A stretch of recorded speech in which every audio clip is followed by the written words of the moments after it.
Hi,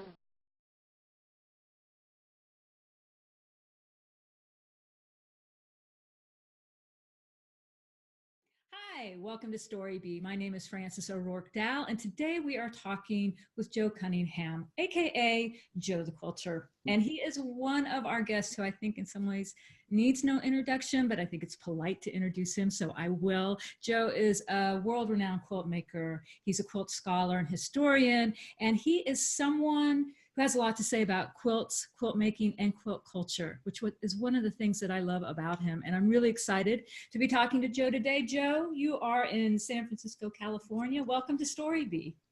Thank you very much. I'm happy to be here. And I just can't wait to hear what you have to say about all these things that I want to talk to you about. I've watched your videos, Joe. I know you. Oh, good. Yeah. All right.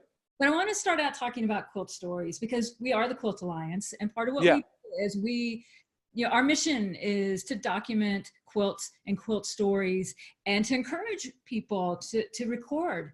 To record their quilt stories. It's as basic as that because we think they're important. So talk to us, because it is the 20th anniversary of Save Our Story, our ongoing, long-going oral history project. You have been involved in that. You have done an oral history for us. Tell us about why stories matter. Well, the way I understand it, the Save Our Stories project is part of the movement that started in the 70s, this quilt age that we're in. I used to call it a revival. It was like, we called it the quilt revival. But to me, it's turned into an age. It's lasting as long as the golden age of quilts from 1840 to 1870 or so, 1880. It's that old now. So we're in our own quilt age. And the origins of it had to do with an immersion in history, an idea that we were continuing a tradition, and the way the tradition got rediscovered had a lot to do with the discovery of women trying to discover women's history, or scholars trying to discover women's history. So women's history and quilt history were all bound up together with the bicentennial and Americana, and we had this entire mission statement in our quilt revival, our quilt age, of discovering and promulgating quilt history. Not everybody saw themselves as a historian, but the whole movement was imbued with this sense of being part of this historical continuum. Save Our Stories then, excuse me, made perfect sense. We're preserving the stories of contemporary quilt makers for future historians, more or less, right? Right. Because we think that's important, which it is. But one thing that's changed is that in the modern quilt world, let me see, and I use modern with a capital M, in quotes, you know, the people that have a national organization that do QuiltCon, that have this modern way of making quilts. The movement. Yeah. The way I understand that, it's basically ahistorical. They are not interested in quilt history at all. There's it's the new, it's not the old, that most modern quilt makers see they see what they're doing as something brand new. They want to disconnect from the old, for the most part. And so what I think will happen, what I'm predicting, and I have a terrible record at predicting things, but what I think will happen is that eventually this modern quilt movement, it reminds me of the 1960s, when quilts were getting discovered as part of the craft, the craft movement of the 60s. So people were making cute things. They were making cute tote bags and cute quilts in a weekend and that sort of thing, which eventually, after you've made 10 cute things, you might start asking yourself, well, is there more to this? Or you might just stumble into reading an article about old quilts or something. And so what I think eventually will happen is that the people who are just discovering quilts now, young people who are getting into quilts with this ahistorical slant, will eventually be wondering, well, what happened before? Just like I know I couldn't, my parents' lives were sort of invisible to me until I was 40 or so. And then I wanted to know, well, what about my grandparents, my great aunt and great uncle, that now that they're gone, I want to know about them. So I think the Save Our Stories project will be significant. I don't know about the distant future, but in the pretty near future, as the modern quilt movement becomes more historical minded. Okay. Do you think these stories are just going to be important to quilt historians? Or are you saying they will be important to quilters who are going to go back to try to discover their roots? I think that, and I wonder, I don't know if I have any prediction about if the stories will be, I think it's good to preserve historical things. I think it's good to document the lives and the stories of people who make quilts. So it's intrinsically good, I think, and but I don't know who's going to make use of it. I wouldn't want to make a prediction about that. It's hard to say, but it's something that's being part of the Quilt Alliance that I think about a lot. We think about a lot. Yeah. And particularly because, I'm talking to quilters saying, oh, you should do this. And you Yeah. should, here's this quilt you just made. Why don't you document it and record Yeah. it? And they're kind of like, whole thing? Why would I do that? I'm like, and so that's what I think in some ways by asking you this and asking other people like this question is because I want to have a good response. Because I feel intuitively that that's a good thing to do. Yeah. But how do you convince someone? And I think so. I mean, my next question or part of the question is, why does the act of making quilts matter? And maybe that's what you have to convince someone that what you're doing is like a neat and valuable thing. All right. Here's what happened. Just tell us. Here's what happened. As you know, quilts in Europe were commercial. They were made by tailors and quilters. They were made by people in India who then merchants bought the quilts from them and brought them to sell in England, in the Netherlands, in France. And we're talking 19th century, 18th century? We're talking in the 1600s, in the 17th century. Okay. So there became, as these, it started out with these Indian palampores, but there became a fashion for imitating these Indian quilts in the late 1600s, in England especially, but in France and the Netherlands too, in Europe, a fashion for imitating this quilted cotton bed covering. And so tailors just acquired the set of techniques to make quilted things. And people made their living making quilts for others. It was a commercial venture because it's such a dumb way to make a blanket. It takes so much work to make a blanket like this with the hand quilting. There's a lot quicker ways.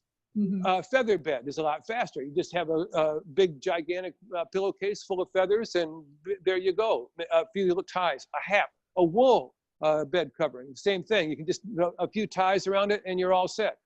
Fill it with straw. If you're cold, you can fill a giant pillowcase full of straw. There's lots of ways to make a bed covering that are quick if you're cold. But a quilt takes dozens or hundreds of hours to make. So it was never a practical thing. It was a commercial thing for those who could afford it. But in the United States, in the colonies, as this fashion started to hit the colonies in the 1700s, there was no tailor class. There was no, not a large enough one. There was not a quilter class. There, right. So people had to do it themselves. Well, the middle class women that could afford the cotton often didn't want to do the labor. they would have their slaves or their servants perform the labor of making these fancy bed coverings. Here it is, imitated. Okay, so that was what was happening to make quilts more popular. On the other side of it, the women who would eventually make quilts, the lower than middle class women, their lives were full of toil, very often isolated toil. Women living geographically separated from other women, and maybe even if they lived in towns, you are very often living an isolated life because you have to make the babies, you have to raise the babies, you have to make all the food. If you don't have servants and slaves of your own, you have to make your own food. You have to make the food for the man who goes out to work with other men. But you're confined to the domestic sphere because by law and custom, so that women couldn't be officers in the church, couldn't run for government offices, couldn't participate in civic life, could only own and work in the domestic sphere, and it was a lot of work. So a lot of hard work, and very often isolated hard work, right? Along comes this fashion for quilted bed coverings, and they find out that what's involved is you're sitting there for dozens or hundreds or 1,000 hours, sitting around a frame, lots of times with other women.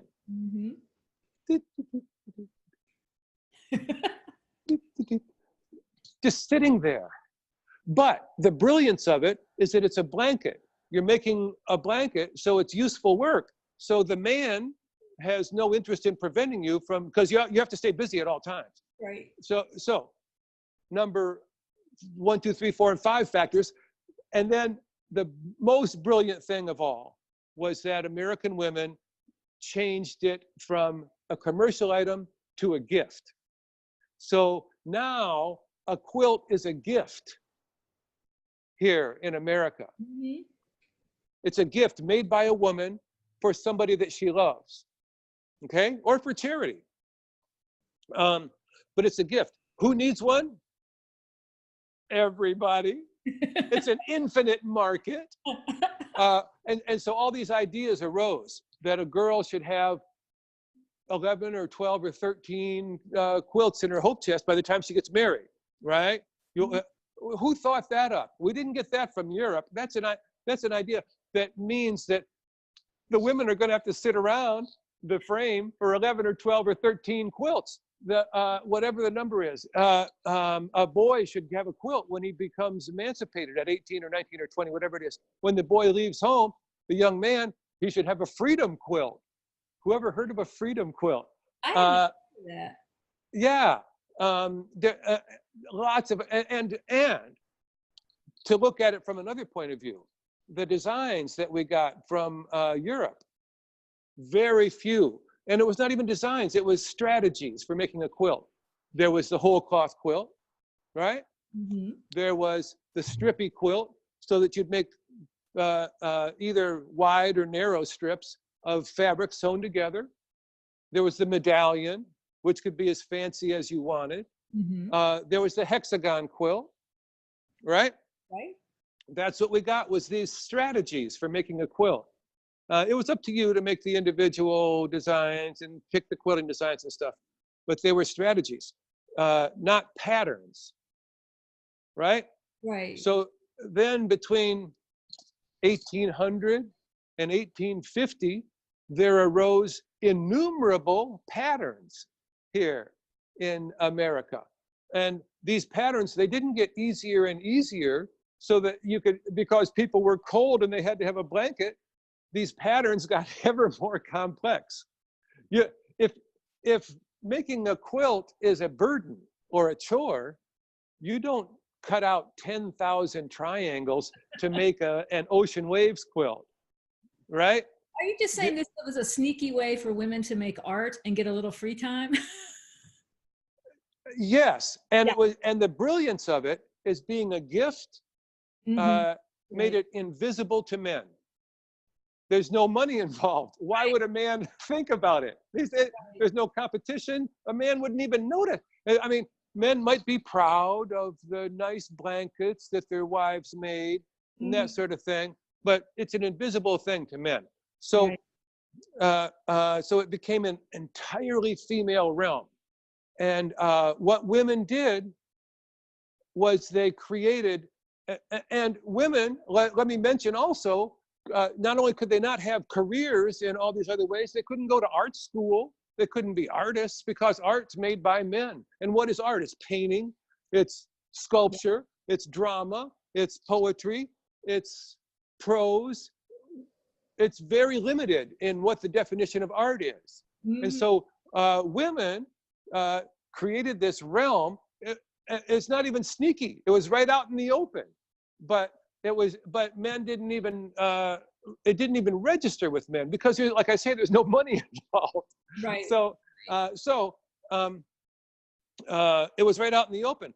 But what happened is that women could have an entire career, a career that they could take as seriously as they wanted. It became an American woman's birthright to make a quilt, and it still is. You know, it's still built into the DNA of the quilt, is that it's a gift made by a woman for somebody she loves or for charity. Right. This is the definition of an American quilt. So because it was a gift, what that meant was that it could look like anything. It could look like anything. It didn't have to look like the quilts that your grandmother made. You could think up a brand new way to make a quilt, because the recipient, when they get this gift, they're not going to say, I was hoping there'd be more yellow over in the corner. What it looks like is secondary to its message, which is, I love you, and I'm giving you this gift that I made with my own hands, my own labor. I made this thing for you, and it's my design. It came out from me. And so even if, and there was no publications that were, I mean, there was Godey's Lady's Book, and there was a very few, but there was nothing like we have today. So it was not standardized. So women freely copied each other's work, interpreted each other's work. So there was no copyright infringement issues. There was no, well, I'll let you use this pattern, but you have to credit me. There was none of that. So it was very unself-conscious. Yeah. Right. And there was no iPhone and no Instagram. Yeah, so that's right. Also adds to a lack of self-consciousness because it's not. I think exactly. It's a different thing to it. I guess that's right. Yeah. That's right. So because of all of those factors, quilting exploded in popularity. As you know, it was something done by some people at the end of the 1700s. By 1850, it was almost universal among American women to make quilts, almost universal. So,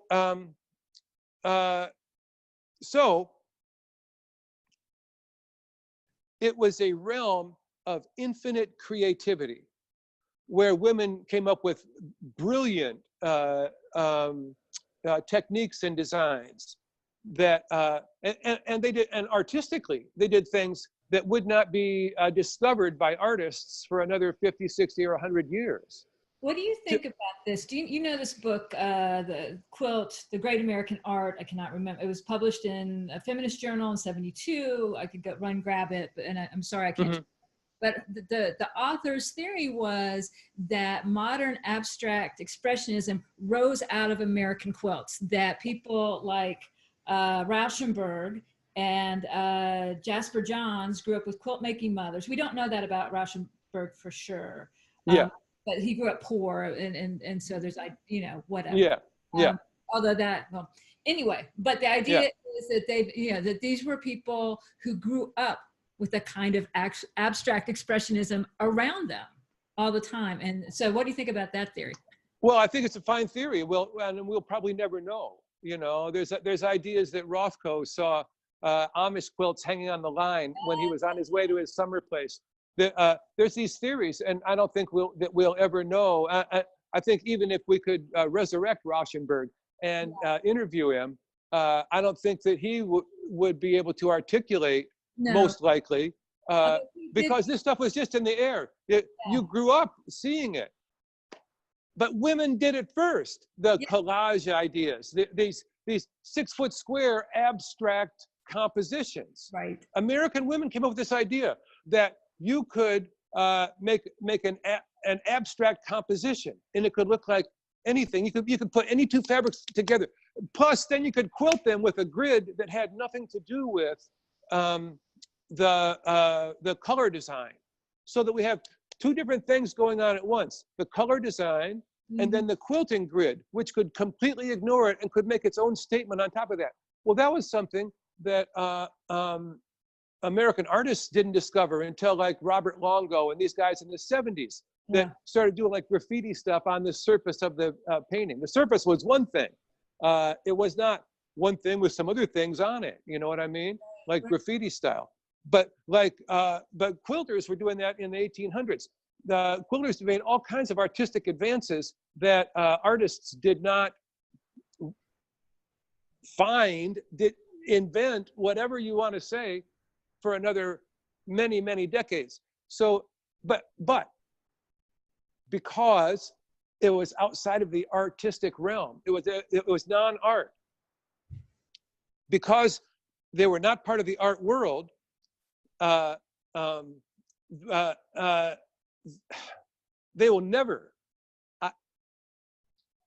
that's a strong word, it's unlikely that the American women who made quilts in the 1800s will ever fully get credit for their artistic innovations. It's starting to change a little bit now with the view of, with modern scholarship and modern ideas of what's worth studying and taking seriously. That's right. So, who knows when? But I don't know what the question was. I don't. Well, we're just going to another one because you're saying stuff, and I'm like, I don't have my pencil. Like, I need to write this down.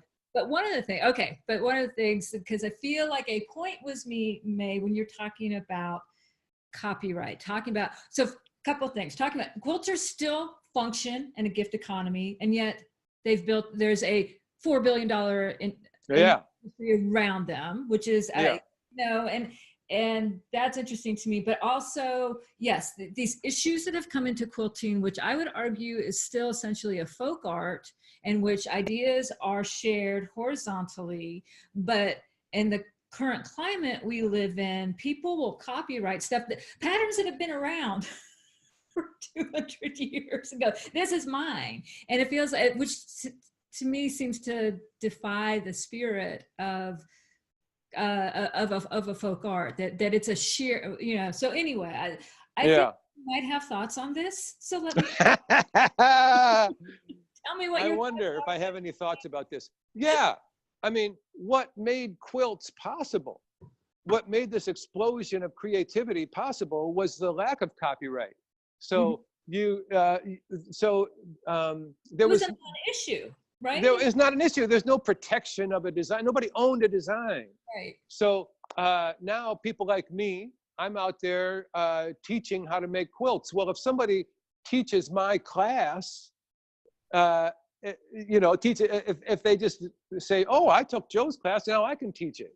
Well, that's, I could look at that as they're depriving me of income.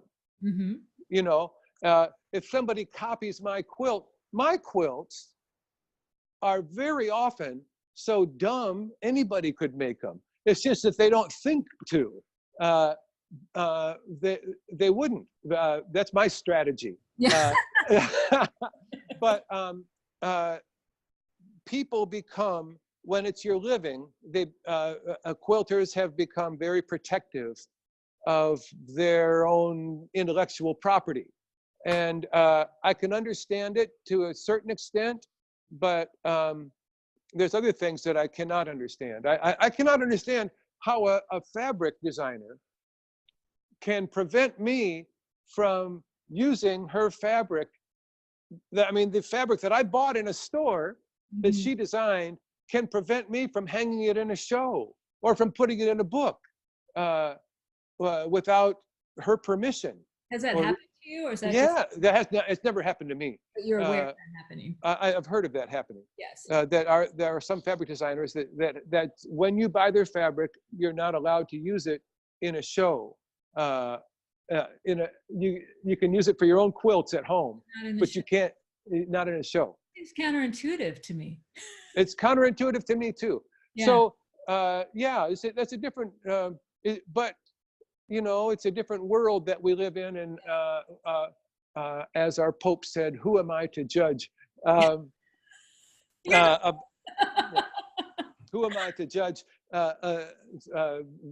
these changes in the quilt? Because it's big. I'm making my living at it. That's right. You know, and it's a whole different thing than the 19th century, which is where I get all my ideas, I say, and everything. Well, I didn't get this idea of making my living at it, from the 19th century. Right. Well, and you know, as far as who are you to judge, it's interesting to observe, you know, how this quilt culture has changed. And we are, you know, we live in a society where everything is monetized, right? And there's some, I think, interesting things going on online, you know, where there are more communities of sharing, but within quilters themselves, and I think particularly in traditional quilt circles, but perhaps true of modern quilters as well, there still is that very much that sense. It is still a gift economy. And people I talk to, the reason they make quilts is because they love making quilts. You know, they love quilts themselves, but they love being involved in that process. And so it's like, now I've got a quilt, you know, and I would like to give it to someone. And it's interesting what kind of meaning that quilt accrues in the making. So you give it to someone and they start crying. No, that's that's the thing that seems so little understood, is that quilt making itself, to be engaged in it, the work of it, it's not work. You never want it to end. Yeah. There's frustrations along the way and that sort of thing, but you never want it to end. And especially hand quilting, especially working by hand. That is something you talk about. That is something, and I have watched an amazing video. I think it was the PBS one, and you're down in NG's Bend, and you hand quilt with those. I just wanted to be there with you and learn how to hand quilt. Quite frankly, it just looked like such an amazing experience. But do you hand quilt all your quilts, or no, not at all. Now I have a computerized long arm. Oh, wow. And so I computerize long arm most of my quilts nowadays. But I do hand quilt at least one a year. Right now I'm working on a collaboration with a great hand quilter named Heidi Parks. And we're taking turns hand quilting a funny old quilt. And I just finished one that I don't have with me for a friend of mine. So yeah, I like to hand quilt. The thing about hand quilting and applique and stuff that by hand is, people say that it's like meditation, right? It's not. It is. It's exactly the same thing. It is meditation. It's because you. What happens for me anyway, and I'm sure this is why it's so pleasurable for other people, because I imagine everybody's just like me. Of course they are. Of course they are. What happens is, quilting is so easy. Once you have the stitch, there's nothing to it, and either you're following a line or you're going along freehand. But anyway, about 2% of your brain has to be engaged in keeping track of what you're doing, to staying on the line. Well, that's the mathematical side of your brain, the part that likes to keep track of things, or needs to, or whatever it is. And so that part stays occupied, which leaves 98% of your being free to fly through the universe, and just to enjoy and be in what you call the zone, so that you can sit and quilt for 4 or 5 hours. I can sit and quilt for 4 or 5 hours and then get up and feel refreshed. Yeah. Do you listen to music when you quilt? Sometimes. Yeah. Sometimes. I'm a musician, you know, and so I like to listen to music. I listen to the radio sometimes, but I also work a lot in silence, which to me is a luxury. You know, it seems like most people that I know have these earbuds in all the time. They like to have a soundtrack for their lives, or they like to listen to books on tape or something. They like to have a soundtrack for their lives. I'm always trying to be in this real world that I'm in right now. Right. And the sounds of the world and the sounds inside my own head, I got plenty going on in there to listen to. More sound. You're good. Yeah, yeah. So lots of times I work in silence. Yeah. Yeah. Well, that's interesting. I just wondered because I knew you were a musician, and I Yeah, yeah. love music, and Yeah, me too. yeah, and I think if you've got a lot going on, people have a lot going on. Sometimes we don't get the time to just listen to music. That's Yeah. what I find. So I'm Yeah, curious. right. Yeah. There's so much more I want to talk about. I'm hoping but I'm really interested in that you were talking about, say, back in the day, but it's still true today. Quilting is largely invisible to men. Most, I quilt, and my husband loves my quilts. I think it interests him, but not to the extent where he's like, teach me how to do this. But yeah. he's a little bit mystified by these worlds. If you're going to that mysterious guild you go to, I'm like, yeah. I mean, not the mysterious, but anyway. So it's still largely, largely invisible to men, but it's not invisible to you, and it hasn't been. What opened your eyes, Joe? What made it visible to you? How did that happen? And why did it happen? You kind of seem like a guy's guy to me, Joe. No offense. Yeah, oh boy. I'm going to wear that around like a badge. Guy's guy. You are. See? Well, I've always had a thing for old ladies. When I was a kid, when I was a young boy, my two best friends were Mabel and Bertha. They lived down the street. They were sisters. Mabel had gone blind in 1912 when she was thrown from a horse. Bertha was so hard of hearing that she had a horn that she would stick in her ear. Could hardly hear you. Yeah, sisters, and they lived in this beautifully whitewashed and taken care of beautiful little farmhouse on the farm where they had grown up, with no indoor plumbing, just a pitcher pump and a wire for Mabel to follow out to the outhouse, which was not close to the house. And all winter long, this is outside of Flint, Michigan. Okay. They used the outhouse, and in the summer they had flowers all over everywhere. Every year, a barn, the outhouse, the other outbuildings, and the small farmhouse were all whitewashed. They had them painted inside and out, all white every year. It was amazing. Anyway, these are my best friends. I loved those women. And why, I don't know. Both my grandmothers died before I was born. So I never had a grandmother. So maybe there was some kind of a grandmother association there. I don't know. So in 1979, then, when I met Gwen Marston, who was engaged in this project of documenting Mary Schaefer's collection. Mary, who had been born in 1910, at that time was 69 years old. And when I met Mary, who was a brilliant woman who had been making quilts since the 40s, well, it was love. I loved her. And also, I had just finished my only year of college. And once I took on this job of writing a biography of Mary Schaefer and writing the catalog of her quilts, which is how I got interested in the whole area.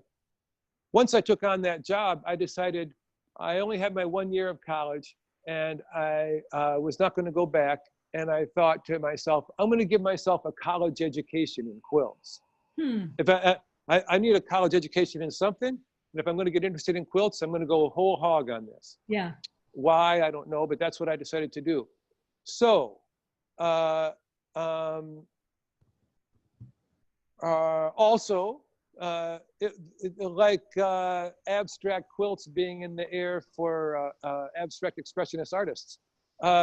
Gender roles were in the air. This was 1979. So, you know, the women's movement was well underway at that time. And we were learning all of these ideas that, oh, wait a minute, women could do anything that men could do.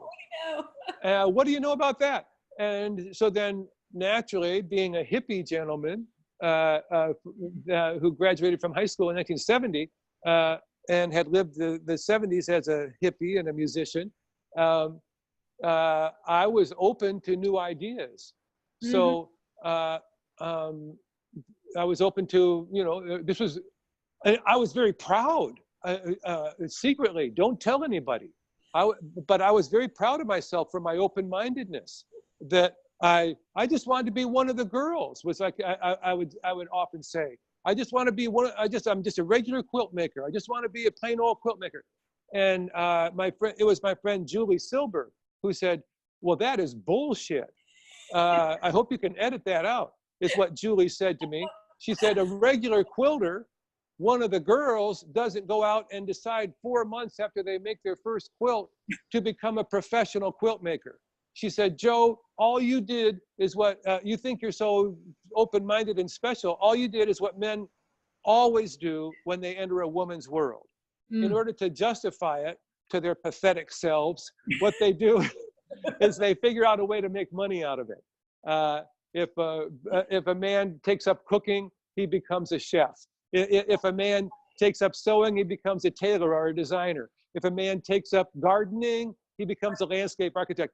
You go into a woman's world and you have to figure out a way to make money at it, which is then the thing that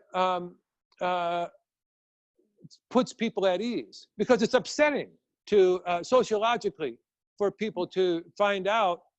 And I'm on a lot of airplanes, and so I have a lot of conversations with strangers. And blah, blah, blah. Eventually, here you get around to, what do you do for a living? What are you going to Lexington, Kentucky for? I'm going to work. Oh, what kind of work do you do? Here we go. Oh, I'm an artist. Oh, yeah, what kind of art? I'm a quilt maker. I'm a quilt artist. A what? It's the freakiest thing anybody ever heard. Yeah. Because, you know, and you can see what they don't want to say. Well, that's funny. You don't look like a quilter. You know, a quilter. It just, whereas, and it's because it's upsetting for a man to go into a woman's world, because sociologically, white men like me are at the top of the power structure. And to go into a woman's world is to step down from the peak of our cultural power structure. Right. And so in an animalistic way, it's upsetting to people. Why would you do that? That's the first thing people want to know is, well, how did you get into that? You know, it's so weird. Like, how did you get into that? Number one. Question number two, can you make a living at it? And you know, I'm almost positive that if you as a woman, Frances, tell somebody that you're a quilt maker, nobody says, how did you get into that? It's not shocking. It's an American woman's birthright, as it should be, to make quilts. She can make her quilt when she's 13 years old. She can make it when she's 93 years old. It doesn't matter. She can make them all her life, or make one quilt or whatever, but it's your birthright to make quilts. Right. But for a man, it's those things. It's weird because it's a woman's world, and I think it's a woman's. Because of all those things that I already mentioned. Women created this world, and right. So having been in the business for 40 years, I have tons of women friends, and apparently I'm a guy who is comfortable around women, right? I like women. and I'm comfortable in a group of women, or else I would not be in this line of work. Right. But I will say that some of my very best friends are men in the quilt world. Luke Haynes, Mike McNamara, Mm-hmm. Rod Kirikoff. These are people that I think of when I want to talk quilts with somebody. It's very often men. Yeah, and you know, I have, like I say, I have lots of great friends that I also can talk quilts with. But there it is. I do have men friends who quilt, and I like it. But I don't, not enough to want to join a men's quilt Right. group. I didn't get into this line of work so that I would be around men. Right. But I think That, like hanging out with other men quilters, it removes a layer of having to explain yourself. bingo. Yeah. Yeah. Yep, And I agree. I kind of love those moments when we can be with people like they just get us and they're not trying to interpret us, you know? That's right. That's right. So, yeah. okay, I have to ask, I've got two more things and we'll Okay. we'll edit if we're going long, but you're just too interesting to talk to. But on the same thing, what did you think? There was that show a couple years ago, Men Quilters, called No Girls Allowed. What do you think about, not about the show, which sounds amazing, but about that title? I'm just curious. Yeah, you know, people never get tired of this freak aspect of it, this freak show aspect of it. It's so wacky that there's men who make quilts, and I understand that for the reasons I was just describing. It is strange, but the novelty never seems to wear off. Yeah. And so then they have to think of all these clever names. No girls allowed. I was not in favor of that, and I was not in that show.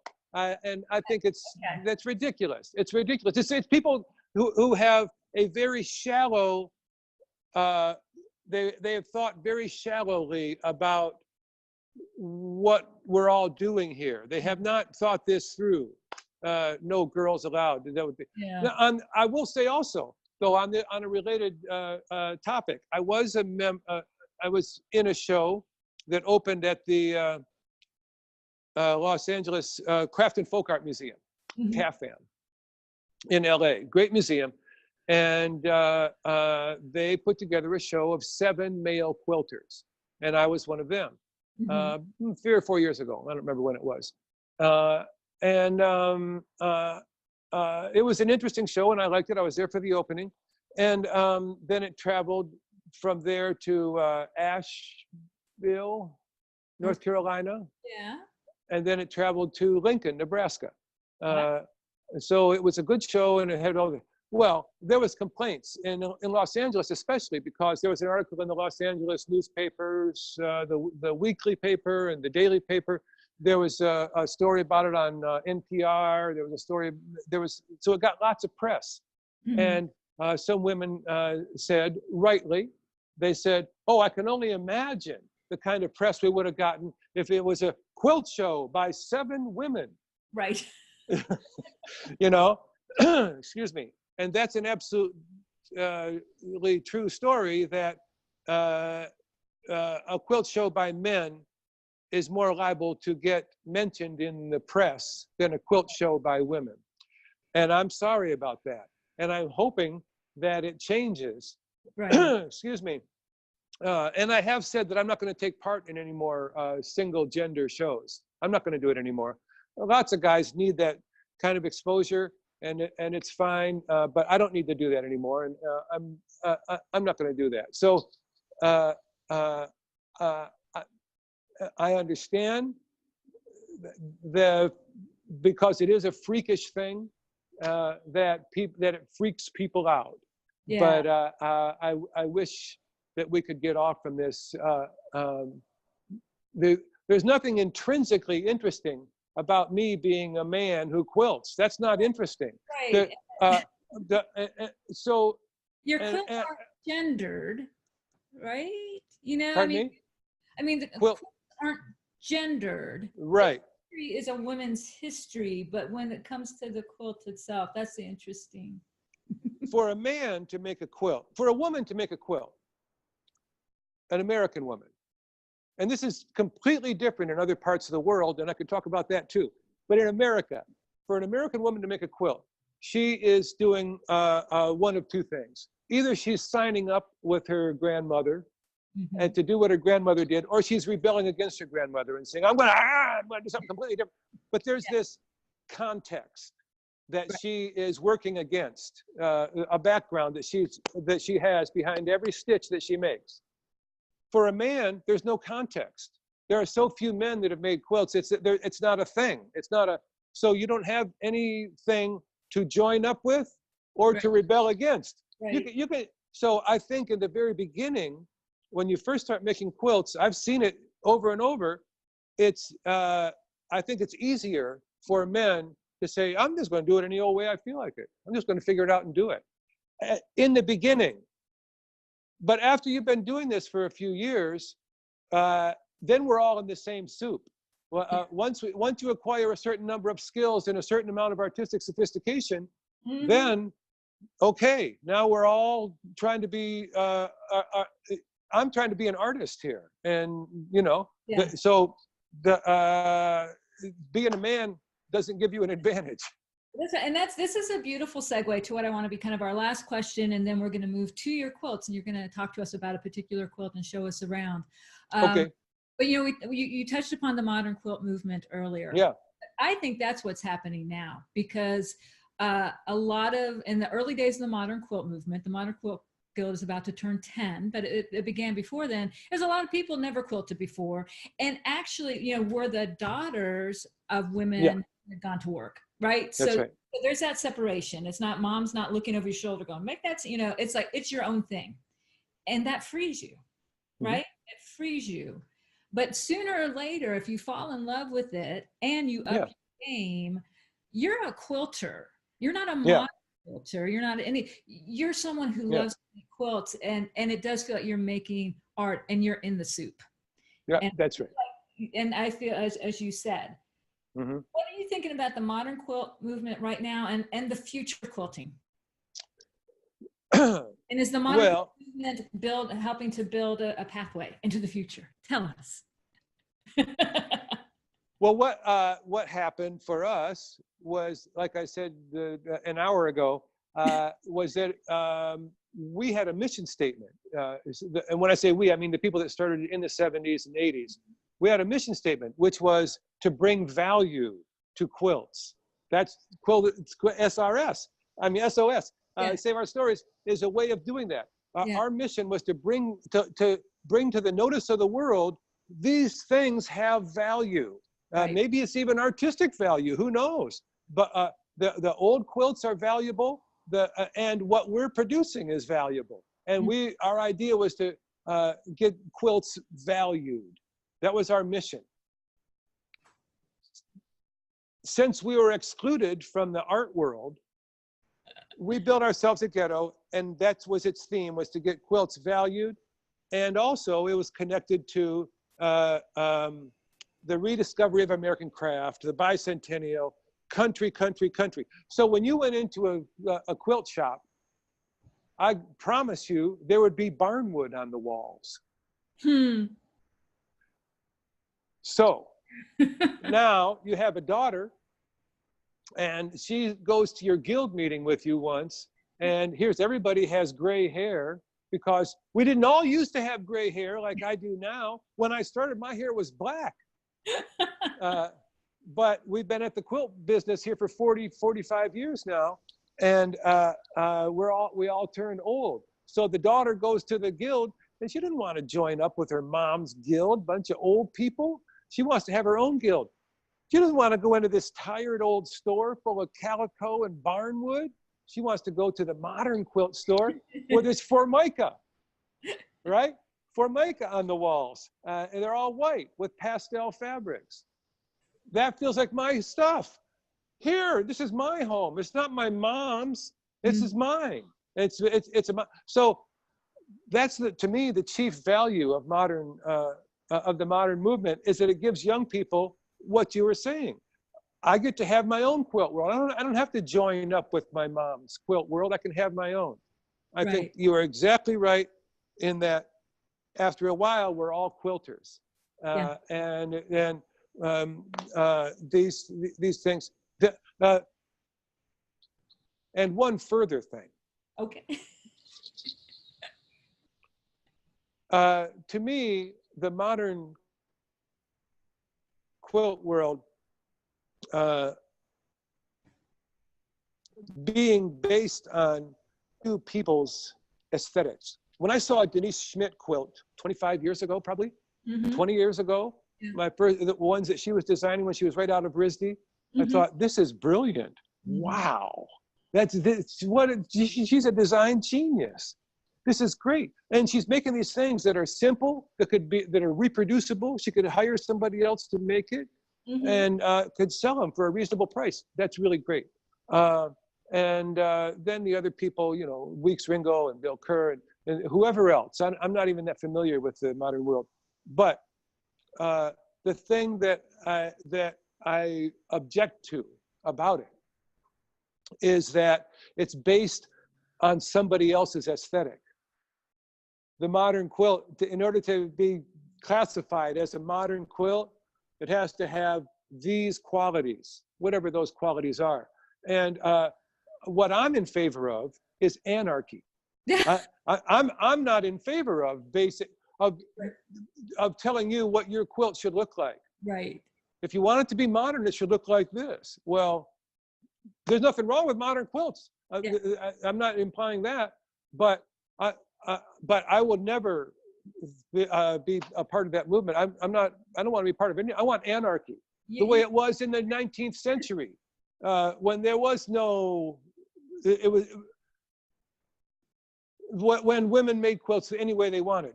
Right. And of course, the majority of women made quilts the way everybody around them made. Right. But the American quilt making tradition has this brilliant trap door that you can just drop right out of it. It includes the possibility, the infinite possibility, that you could sew anything together any way you want. Any 2 pieces of fabric, any 10 pieces, you can sew anything together any way you want to sew it. Wow. I mean, it's fantastic. Yeah. You couldn't do that in the 19th century. You couldn't do that in music. Just put 2 things together any way you want. You couldn't do that in literature. You couldn't do that in painting. You couldn't do that in art. American quilters thought that idea up.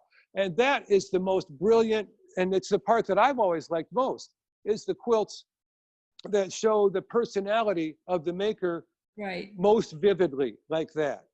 So that leads us to your quilts. Oh, good. Because I want to see these anarchy quilts of yours, Joe. All right. And so show us something, talk about it. Yeah, this one it's called Another Way Home. It's for there'll be a 5-story condominium complex, a number of buildings, and this will be in the lounge area on a 20-foot square concrete wall. Wow. And they wanted to humanize it for their people there. So they hired me to make a big quilt. So it's 9 feet square, and it's called the condominium complex is called ARRAS, ARRAS. It's in Bellingham, Washington, and I'm creeping up on this because I want to show the quilting designs I took from early ARRASes. And ARRAS, ARRAS, is a tapestry, popular, you know, in Belgium and France in the 1600s and before and after too. But you can see here some of these floral designs. Mm-hmm. Do they show up? Yeah. In the quilting. So I stole designs from early ARRASes. Oh, that's beautiful. But then the overall design, it uses a lot of my favorite techniques, 2 of my favorite techniques, which are free piecing, that's cutting and piecing without a pattern, mm-hmm. and the application of bias tape. Lots of times I use commercial bias, but here I made my own these to make these yellow sticks, sort of. I love those yellow sticks. That's a great. Oh, good. Yeah, no, very much. Here we are in my studio. Should I give you a tour? Yeah, we would love that, please. All right. It's Move. a big old design wall. Here's where I sew. What kind of machine do you use? It's an old Bernina, a Bernina Activa 130. All Is right. that the right name? Activa, yeah, 130. And then my favorite iron I've ever owned, a Laura Star from Switzerland. Ooh, pretty. Yeah, baby. It's got a hose. Like a chainsaw. Yeah, it looks like a chainsaw, a pink chainsaw. With my big ironing table and some spools of bias tape that I've been considering for a project. Joe, how much do you plan out your quilts, and how much of it happens on the design wall? Well, my quilts are made with a concept, not a pattern. Okay. So it's almost 100% on the design wall that I'm cutting and sewing to find out what it looks like. I'll give you an example here, but here's my long arm. And your portraits, which are amazing. And yeah, so my wall of women that watch over me while I'm working. That's amazing. And then over here is my fabric, and here's that tripod I was using. I'll have to get rid of. Fabric and quilts. Yeah. So here we go. Show us that quilt. Let me see if I can see it. Oh my goodness! It's called Pirated River.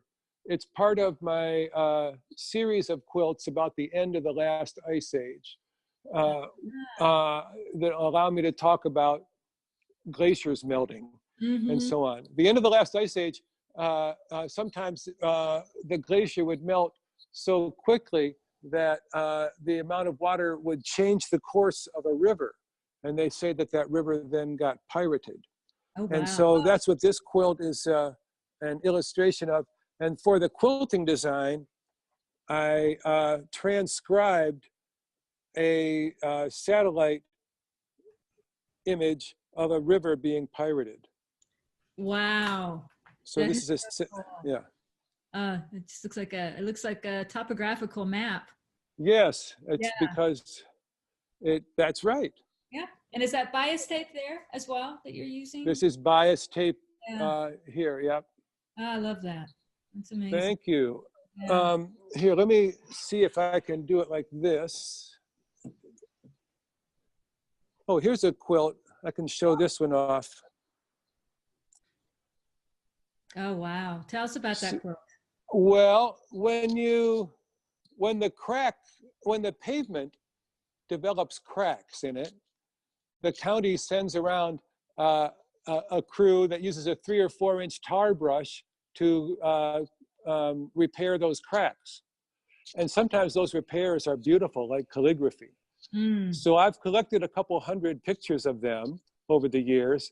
And I met a woman named Barbara Zerby here in San Francisco who she has an embroidery business. And she offered to embroider them for me. So these are embroidered tar patches. Each one, they were individually embroidered on 6 inch squares, which then I cut up. The white squares I cut into different shapes and sewed together, pieced together, so as to create this swath of black, like alien calligraphy. Well, that's across. What I say. You know, it's so close to being signifying marks. I mean, probably they are signifying marks in some way. Yeah. keep trying to read them. You want, it seems like they must mean something. Yes. And, Yeah. and so to build on the idea of old quilts, which are one idea that you can look at the back of an old quilt and it won't give you any information about what the front of the quilt looks like. Mm-hmm. I decided to make something completely different for the quilting, something that I've always wanted to do. So I transcribed a 16th century engraving by Albrecht Dürer Oh my God. called Saint Michael Slays the Dragon. It's the story of, in the book of Revelations in the Bible, of how the devil and his henchmen make a run at heaven. And so along the bottom, there are devils and Wow. monsters. And so how did you quilted that on your long arm and programmed it? That's correct. Okay. Wow. That's amazing. Um, Oh, wow. it was a feat of programming. Oh man. But anyway, yeah. It doesn't look programmed. I mean, it's beautiful and yeah. Well, people use the computerized long arm very often in such a way to do something more precise than you could ever do by hand. Mm-hmm. They want it to look like a robot did it. Right. It is a robot. Right. I want it to look like a human being did it. I want to bend the robot to my will and make it look like a drawing. So it looks very human for something that was done. yeah. That's let me see. How about one more? Okay. That's good. And this one is called Michigan Winter. Where I'm from Michigan, and I've written a bunch of songs about Michigan, and so I did a show there a couple of years ago. Anyway, if I ever record these songs, I will. The title song is Michigan Winter, and so I wanted to do, a Michigan winter scene. All the leaves don't fall off the tree in the wintertime. Some of the hardy, tough old leaves still got some juice left in them, and they're still hanging around. They're going to hang on till somebody pushes them off. That's right. They're going to have to be pushed off. So this is also programmed to look like a blizzard or something. It's just these little it's a blizzard of little sticks. Right. They kind of form these interesting crystals almost. I'm really interested in what you're doing with the long arming, because there's a lot of beautiful long arming done, but this just feels more like drawing. It feels more like a human hand at work, and that's really interesting to me. I love that quilting. It's a beautiful. Yeah. Thanks. That's what I'm trying to do. I'm trying to humanize the robot. Yeah, you're doing a good job, Joe. Well, thanks. Let me see here. These quilts that I took down now, let me get them out of the way. Here's my library of quilt books and a few art books. Yeah. Primarily quilt books that where I'm always reading and doing research. Mm-hmm. This is my favorite stuff. Yeah. And then here is just fabric sorted by, this is from Japan, Africa, Indonesia, and so on. Oh, amazing. There you go. There you go. Well, thank you. This is a great tour. So are all these pretty new pieces then that you've just showed us, new quilts? Yeah. Within the last couple of years. Yeah. I have a stack of quilts here that I could go on and on and on about that are the result of 10, 15 years. There's one that I like. Yeah. The Sleeping Protesters of Kiev. What I'm trying to do is to be free. Mm-hmm. I'm trying to find a way to be free in this world, and quilting is the avenue for me to do that. That's what it's all about. And when I start on a quilt, all I'm interested in is how well this thing that I'm making embodies my original concept. Yeah. What it's actually going to look like is the last thing I think about. I don't worry about what it's going to look like. I have to figure. I've been doing this for 40 years. If I don't have instincts by now, then I'm sunk. Yeah. Do you ever, one last question and then we'll say goodbye. All right. Someone asked me to ask you this. She was excited I was interviewing you. And she wanted to know if there's ever a point where with a quilt where you give up and walk away, or do you just keep working on it until you get it to where you want it? Well, that's a good question. I don't have any UFOs. For me, the only way that it's possible to work is I start at the beginning, and I start cutting and sewing, and I work all the way to the end, and I put the sleeve on the quilt, and I hang it up, and I take a picture of it. Then I sweep up my studio, and I start a new quilt. Therefore,